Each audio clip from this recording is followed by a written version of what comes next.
Ang matag komunidad adunay kasing-kasing ang iyang kasaysayan. Sa kabukiran ug baybayon sa Surigao del Norte, mitindog ang barangay Kan-aga nga puno sa makasaysayanong panumduman nga angay paminawon o ipadayon.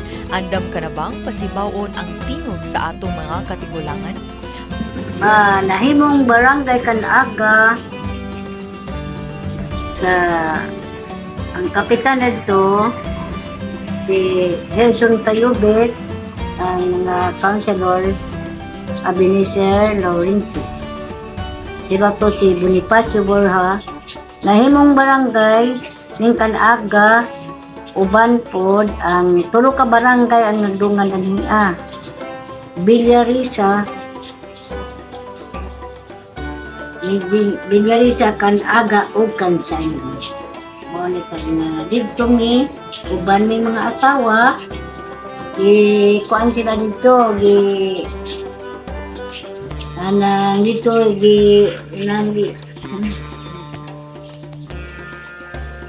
dito sila dito sila kuan na barangay na Bare na deklarar nga pagkamatuod nahimo ning barangay Kan-aga. so asa man gikan ang Kan-aga sa puno nga naga. Puno nga naga tungod nahimo ning Kan-aga kay kargado man diri ug puno nga naga tahon. Angka asa man gikan angka Ha? angka Kuan man na gihimo po nagkan-aga kay ang nagita dili po ano nga kuan ang duta mo po dito na kayo dito muna Kan-aga dito ka ang tag-ita dito ta kayo dito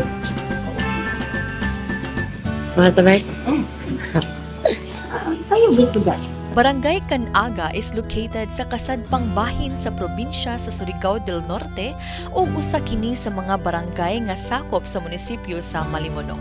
Kini nga barangay adunay halapad ug halangdong kasaysayan gikan pa sa sinugdanan hangtod sa kasamtangan. Sukad sa pagkagamay nga komunidad hangtod sa pagkaorganisado nga barangay karon, daghan na ang nahimong kausaban tungod sa panagiusa ug pagpaningkamot sa mga residente. Ang tinguha sa pagsulat sa kasaysayan mao ang paglatid sa mga panghitabo, milestones ug mga personalidad nga nag-amot sa paglambo sa barangay Kan-aga isip pagpasidungog sa panulundon nga naghatag og kinaiya sa komunidad. Ang barangay Kan-aga natugahan ug kinaiyahan nga sarang maggamit sa paglambo sa mga katawhan nga mga puyo ni ang ngalan nga Kan-aga nagikan sa usa ka matang sa kahoy nga gitawag og naga nga kasagarang makita sa maong lugar kaniadto. Apan tungod kay wala may eksaktong pitsa, oras o tuig kung kanus ang kini unang nadiskubre, gigamit ang pulong ka nga gikan sa Latin nga pinulungan nga circa nga ang buot ipasabot kay walay klarong pitsa o sungkod sa maong panahon. Tungod sa Latin nga pulong nga ka o pagkaabunda sa kahoy nga naga sa maong dapit, napurma ang ngalan nga Kanaga.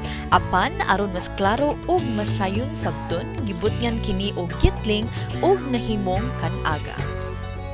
Ang unang tawo nga mitungtong ug nagpuyo sa lugar mao si Prudencio Cayubit nga taga Anaw-awan ug siya ang tag-iya sa yuta nga naglangkob sa tibuok sitio nga sakop pa kinaadto sa barangay Pili. Sa pagdagan sa panahon, pinaagi sa paningkamot sa iyang apo nga si Gerson B. Cayubit Sr. ug sa sugyot ni Mayor Teodoro Sinaca Sr. uban ang pagtugot ug suporta ni Kapitan Dario Sinaca, ang sitio sa Kan-aga gihimo nga opisyal nga barangay sa petsang Hulyo 26, 1985 ubos sa Proklamasyon No. 2568 o Batas Building 711. Ang unang napiling kapitan sa barangay mao si Honorable Alexander Cayubit Escobedo, pinaagi sa gitawag nga Magic 7. Gisundan siya ni Honorable Gerson B. Cayubit Sr. nga mao ang unang kapitan nga nagpatukod og eskwelahan alang sa grade 1 ug 2 ug usab ang barangay hall.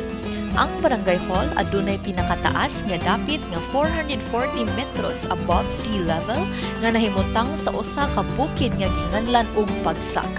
nga giilhan isip giya sa mga mananagat. Ang ubos nga bahin sa yuta kay moabot sa 200 metros ug adunay gidakpon nga 332,718 ka ektarya.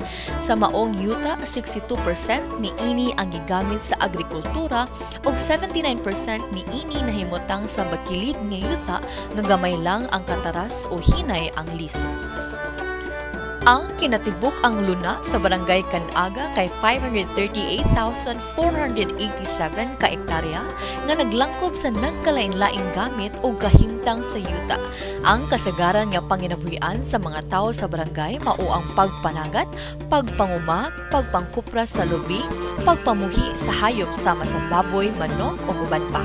Kini nga mga kalihukan mao'y nagpadayon sa ilang panginabuhi hangtod karon. Ang Canaga adunay ginadayuhan na beach mao kini nagitawag og Edelinas Beach.